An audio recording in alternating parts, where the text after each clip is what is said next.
m'appelle Julie Arzano, je m'occupe de l'organisation de missions aéronautiques. Nous sommes basés en France et nous voyageons à travers le monde. Lorsqu'on a eu donc l'opportunité de venir au Canada pour Air Québec, ça a de suite matché puisque l'équipe Air Québec nous a accueillis bras ouverts et était très motivée à faire cette mission-là ensemble. Ça a démarré par la passion de l'aviation qui a été partagée avec mon grand-père. Et j'ai rêvé étant petit d'être photographe aéronautique grâce à des livres. Et en fait, je ne savais pas que ce métier-là c'était un vrai métier. Et ça a été mon rêve depuis l'âge de 10 ans, voire un peu plus, et je me suis focalisé à faire ça.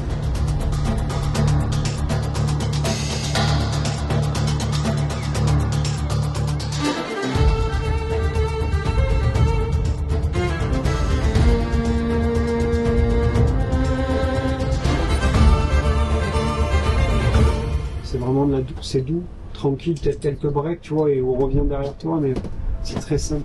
On va pas faire quelque chose des évolutions, ça sert à rien. Donc du coup, j'ai travaillé dans une raffinerie pour finir mes fins de mois et gagner un petit peu d'argent. Et à l'âge de 20 ans, j'ai décidé de tout quitter pour faire ce métier-là. Mais faire ce métier-là et en vivre, c'est totalement différent. Donc j'ai rencontré des gens qui m'ont aidé. Et un client m'a donné l'opportunité de faire des images, qui est Airbus Hélicoptère, dans le sud de la France. Et petit à petit, ils m'ont donné des reportages à réaliser et voilà.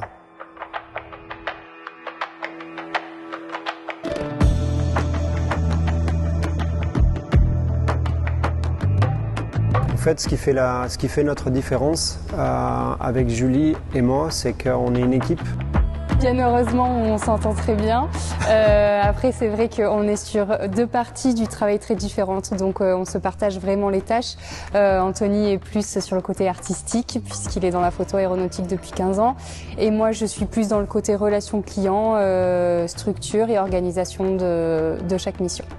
Réaliser des images en vol, tout le monde peut en faire. Nous, ce qu'on leur offre, c'est un package complet, photo, vidéo, avec une organisation d'un avion, un chaser, qui va photographier l'avion en question à des coûts maîtrisés.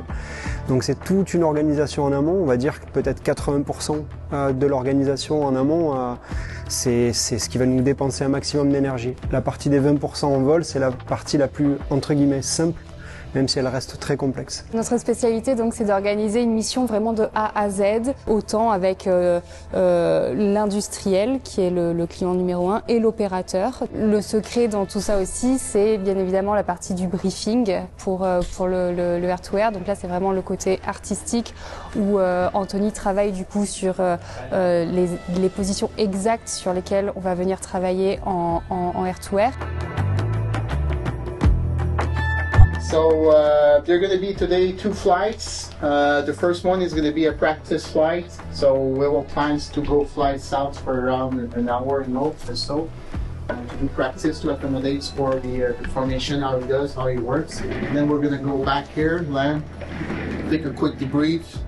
L'ATR 72500 ou 72600 est très réputé donc pour sa faible consommation de carburant ainsi que sa capacité à atterrir et décoller sur des pistes courtes, voire très courtes.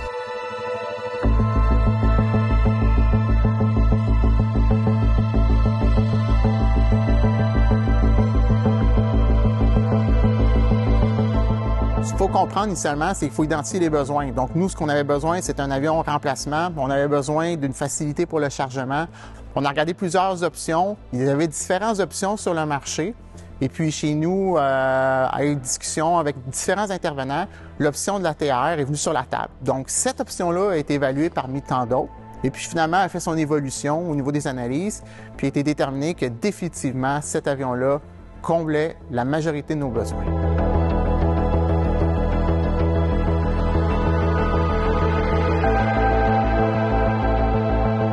C'est une machine qui est extrêmement fiable, qui peut voler dans des conditions extrêmes, de froid extrême. Donc effectivement, c'est vrai que l'hiver au Canada peut être assez robuste. Donc de ce côté-là, la Terre est extrêmement fiable et peut voler à des températures de moins 20, moins de 30 degrés sans souci. Là, on va faire avec le Skyvan, donc c'est une première, et le Skyvan, c'est bon, voilà, tu connais, hein, c'est quand même un avion qui est parfait pour, c'est une rampe arrière, donc on l'aura vraiment de face, c'est confort pour les pilotes de l'ATR. Donc il faut prendre en considération que nous on a une aile haute, que notre pilote ne peut pas voir forcément l'ATR.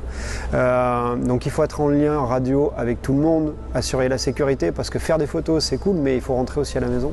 Souvent ils vont pousser un petit peu les limites sans le vouloir, et c'est là où il faut savoir dire ça suffit, on est bien, on a tous les shots qu'il faut, on peut rentrer à la maison. Ça s'est super bien passé. On a eu les conditions que l'on voulait. On a eu une belle météo, comme tu peux voir là, il y a des beaux nuages, du soleil. Et les pilotes sont très très bien placés. Donc du coup on garde un peu de temps pour ce soir, pour le sunset. Tous les voyants sont au vert pour l'instant, on est content. La mission en vol était extrêmement bien planifiée, puis planifiée avec 100% sécurité. Toutes les mesures ont été mises en place. Notre chef pilote, Simon Chouinard, il a bien organisé tout ça. Il s'est assuré que tout était done by the book. La mission s'est passée avec 100% de succès à cause de l'équipe qui était bien préparée. Ça donnait bien qu'on connaissait l'équipe de R, parce que quand ils ont entendu dire qu'on cherchait un avion avec une porte ouverte, mais ils nous ont dit « Hey, nous autres, on en connaît un ».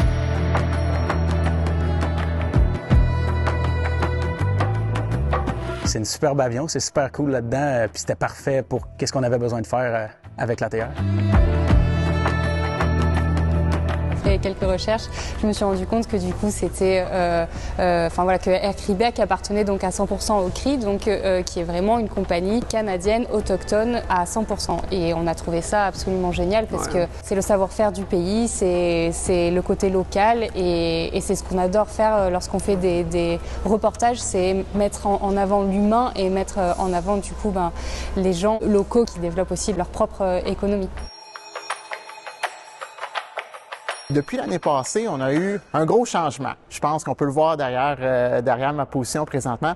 On a ajouté un ATR 72-500 à notre parc aérien. Donc, ça a été un projet qui date depuis une bonne année, même au-delà de ça, pour la préparation, l'implantation. Donc, il y a toute une phase d'apprentissage qu'il faut former les pilotes, également apprendre à travailler avec la rampe, le chargement de l'aéronef. Donc, tout ça, c'est un apprentissage qui prend un certain temps. On prend de la rapidité, mais tout en progressant de façon sécuritaire. Donc, on est encore dans ce processus-là, mais de ce qu'on peut voir actuellement, c'est que cet avion-là, il est fiable. Sur l'ATR, on va retrouver les moteurs des Pratt & Whitney 127.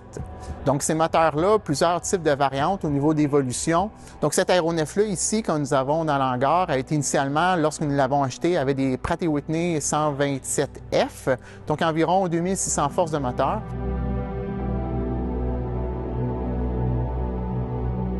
Donc, l'ATR est quand même un avion légèrement un peu plus gros que le Dash 8, donc une charge utile qui est quand même un peu plus élevée, donc qui requiert beaucoup plus de puissance pour transporter. Donc, au niveau de la certification, définitivement, un moteur plus puissant était nécessaire pour satisfaire aux normes. Pour opérer dans un contexte de piste qui fait 3500 pieds, en toutes conditions de saison, avec des environnements assez turbulent, qu'on va dire, au Canada. Donc, cet aéronef-là est très intéressant. On parle de 16 000 livres qu'on peut apporter dans un voyage, revenir, faire une heure de vol, reprendre un autre 16 000 livres. Et puis également, ce qui est très intéressant avec ces configurations-là, c'est qu'il est extrêmement facile de charger rapidement l'aéronef. Donc, on a une porte qui est très large, on a un plancher qui est plat. Donc, on prend le matériel, on met ça sur des palettes, on glisse ça dans l'avion, on attache et hop, on part.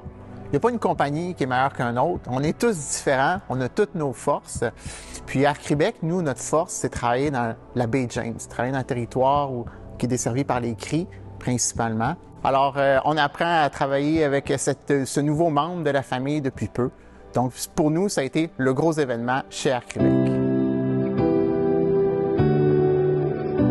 Air Québec a tellement de potentiel, on veut se positionner pour que le monde nous voie et puis savent c'est quoi nos services. Tu sais, on sert les communautés du Nord certainement, mais on sert aussi des grosses villes comme Montréal, puis Toronto, Timmins, Val-d'Or. Fait que si le monde veut voler avec Air Québec, peu importe où, ils peuvent. Mais tu sais, quand on rentre pour Air Québec, on est bien accueillis, puis ça donne pas le goût de partir, honnêtement. C'est vraiment un environnement cool. C'est pour ça que moi, j'ai rentré à 18 ans, puis je suis pas parti depuis ce temps-là, puis je planifie pas partir non plus, puis j'ai pu monter dans la compagnie. Puis là, en ce moment, j'ai des gros projets pour l'avenir, j'ai une belle vision de la compagnie, puis on s'aligne tout à l'interne, évidemment. Puis j'ai bien hâte pour qu'est-ce que le futur attend pour nous autres.